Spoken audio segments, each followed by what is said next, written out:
انسان کو پیدا کیا تو کیا جنوں کو نہیں کیا؟ کیا فرشتوں کو نہیں کیا؟ کیا یہ گیلیکسیز پیدا نہیں کی؟ کیا چاند اور سورج نہیں پیدا کیا؟ کیا ہماری زمین کے اوپر زندگی کی جو شکلیں ہیں نباتاتی اور حیواناتی، یہ چرند ہیں اور پرند ہیں اور مچھلیاں ہیں، کس نے پیدا کی؟ سب کچھ اس نے پیدا کیا، لیکن اس کی کریشن کا کلائمیکس انسان ہے۔ سب سے بڑی اس کی تخلیق انسان، جو مسجود ملائک بن گیا۔ فسجد الملائکۃ کلھم اجمعون، کس قدر تاکید ہے، سجدے میں گر گئے تمام فرشتے، کل کے کل فرشتے جمع ہو کر 3 مرتبہ۔ کہیں شبہ رہ جائے جبرائیل نے نہیں کیا ہوگا سجدہ یا اسرافیل نہیں، کلھم اجمعون۔ یہ انسان شاہکار ہے اللہ کی تخلیق کا۔ فرمایا ہے خلقتہ بیدیہ، اے ابلیس تو اس آدم کو سجدہ نہیں کرنا چاہتا جسے میں نے اپنے دونوں ہاتھوں سے بنایا۔ کیا معنی اس کے؟ اللہ کے 2 ہاتھ کیا ہیں؟ الا لہ الخلق والامر، 2 عالم ہیں، ایک عالم امر ہے، ایک عالم خلق ہے۔ عالم امر میں اللہ کے حکم کی تعمیل چشم زدن میں ہو جاتی ہے۔ انما امرہ اذا اراد شیئا فانما یقول له کن فیکون۔ اور عالم خلق میں وقت لگتا ہے۔ آم کی گٹھلی سے درخت تو بنے گا آم کا، لیکن کتنے سال لے گا؟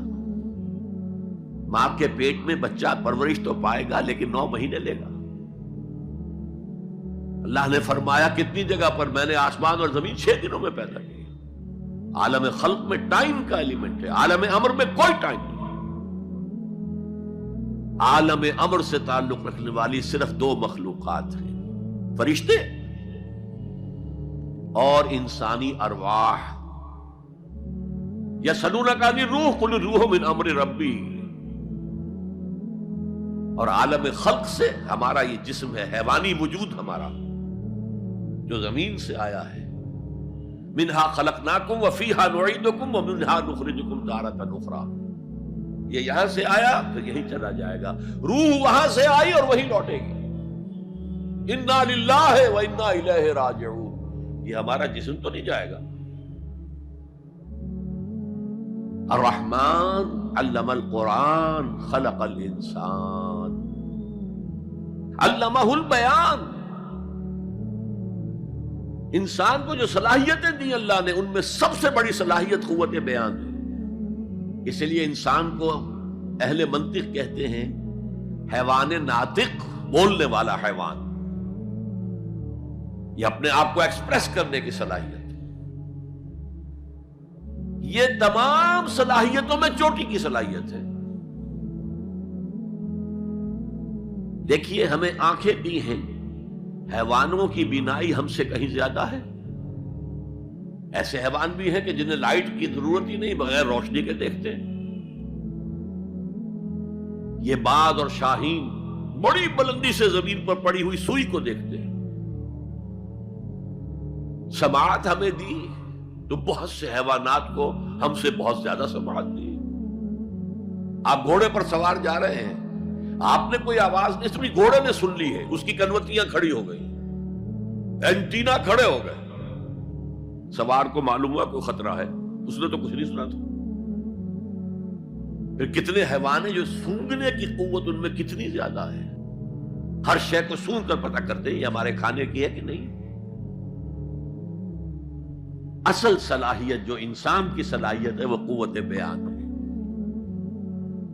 آپ کو معلوم ہے بڑے بڑے وکیل ایک پیشی کے 5 لاکھ روپیہ لے رہے ہیں، کیوں؟ ان کے اندر بیان کی صلاحیت زیادہ ہے، تو مقدمے کو خوبصورتی سے پیش کر سکتے ہیں۔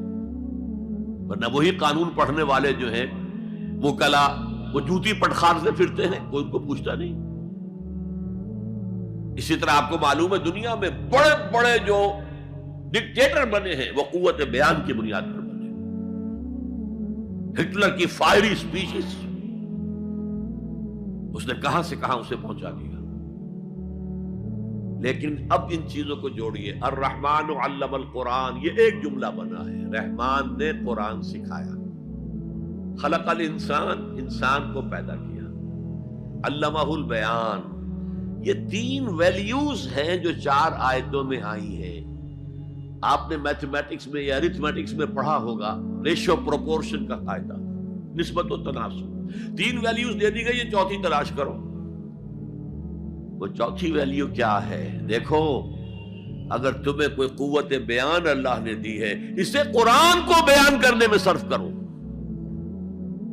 جیسے ہم کہتے ہیں کہ توپ سے مکھی نہیں ماری جاتی. توپ جتنی بڑی شے ہے وہ مکھی مارنے کے لیے تو استعمال نہیں ہوتی. تمہیں اللہ نے قوت بیان دی ہے، اسے صرف پیسے کمانے کے لیے استعمال نہ کرو، اسے لیڈری چمکانے کے لیے استعمال نہ کرو. اس قوت